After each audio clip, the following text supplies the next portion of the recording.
टूनी चिड़िया किसान की बीवी के पास बैठी थी, बातें कर रहे थे। वो दोनों इसी तरह रोज़ाना बातें करते हैं। किसान की बीवी कहती है, अरे सारे घर वाले सैर पर गए हुए हैं, मैं अकेली थी, तुम्हारा ही इंतज़ार कर रही थी, खाना लेकर जाना और यहाँ पर मेरे साथ भी खा लो। अपनी मीठी मीठी बातों से कैसा मेरा दिल खुश करती हो रोज़ाना तुम। और टूनी कहती है, माँ जी मैं भी आपकी तरह बहुत ज़्यादा बोर होती हूँ रोज़, मेरे घर में भी कोई नहीं है मेरे अलावा। और किसान की बीवी कहती है, अरे तो ये ले जाओ, ये टीवी है। और वो टूनी कहती है, ये क्या होता है माँ जी। और माँ जी टीवी ऑन करके दिखाती है, उसमें तरह तरह के जानवर और पंछी नाच रहे होते हैं। टूनी को बहुत अच्छा लगता है। माँ जी कहती है, ये पुराना पड़ा था, बस तुम ले जाओ, इससे दिल लगा रहेगा। टूनी लाकर अपने घोंसले में रखती है और मज़े मज़े से वीडियोस देखती है। इतने में गोरी आती है और कहती है, टूनी टूनी ये क्या है। उसको बहुत अच्छा लगता है। टूनी कहती है, ये टीवी है, इसमें बहुत अच्छी अच्छी वीडियोस आती हैं। गोरी वहाँ पर बैठकर वो वीडियोस देखती है और उसका दिल लगा रहता है। वो सोचती है, ये मेरे पास क्यों नहीं है। वो कहती है, अच्छा ये इसके अंदर इतने सारे जानवर और पंछी कैसे बंद हो गए। टूनी कहती है, अरे ये तो मुझे भी नहीं पता, बस मुझे माँ जी ने दिया था कि इसमें वीडियोस देखना। गोरी घर जाती है और कालू को कहती है, कालू कालू चिड़िया के पास एक डब्बा है, उसमें बहुत सारे पंछी और जानवर हैं जो नाचते हैं और गाते हैं। कालू बहुत मज़े का है वो डब्बा, मुझे भी वो वैसा ही डब्बा चाहिए। कालू कहता है, अच्छा लगता है उस डब्बे में बहुत सारे जानवर और पंछी बंद किए हैं चिड़िया ने। ऐसा करते हैं, हम भी एक डब्बा बनाते हैं और उसमें बच्चों को, पंछियों के बच्चे और जानवरों के बच्चों को डालते हैं, जो कि उछल कूद करके गाने गाएंगे और नाच कर हमें खुश करेंगे।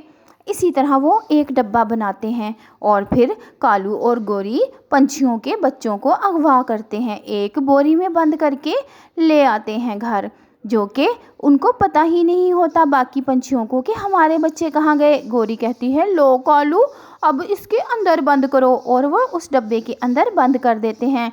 बच्चे रोते हैं और शोर मचाते हैं, अंकल आंटी हमें छोड़ दो, यहाँ हमें गर्मी लग रही है, हमें छोड़ दो, हमारा सांस बंद हो रहा है।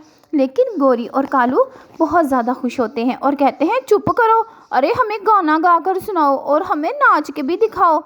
2-3 दिन गुजर जाते हैं। वो इसी तरह उनको उस डब्बे में देख देख कर खुश होते रहते हैं और बच्चे रोते रहते हैं। वो कहते हैं, अंकल आंटी हमें भूख लगी है, हमें प्यास लगी है। अरे अंकल आंटी देखें, उसने सूसू भी कर दिया।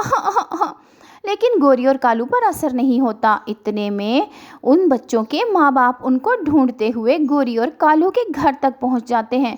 जब वो अपने बच्चों को ऐसे बंद देखते हैं तो उनको बहुत गुस्सा आता है। वो गोरी और कालू की खूब पिटाई करते हैं, इतना मारते हैं कि वो रो रो कर माफ़िया मांग रहे होते हैं, अरे माफ़ कर दो, माफ़ कर दो। और फिर वो अपने बच्चों को उस डब्बे से निकालते हैं। बच्चे अपने माँ बाप से मिलकर बहुत खुश होते हैं और कहते हैं, पापा मम्मा इन अंकल आंटी ने हमारे साथ बहुत बुरा किया, हमें इस डब्बे में बंद कर दिया और कहा नाच के दिखाओ और गा कर दिखाओ, खाना भी नहीं दिया और किकी ने तो इसके अंदर सूसू भी कर दिया, हमें बाहर जो नहीं निकालते थे और हमें गर्मी भी बहुत लग रही थी।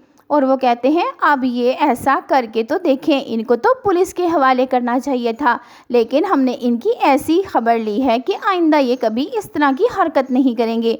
प्यारे बच्चों, कहानी अच्छी लगी लाइक और सब्सक्राइब करें, क्योंकि हम तो बहुत मेहनत से वीडियो बनाते हैं और आप लाइक भी नहीं करते और सब्सक्राइब भी नहीं करते। अरे भाई जल्दी करें ना, लाइक भी करें और सब्सक्राइब भी करें।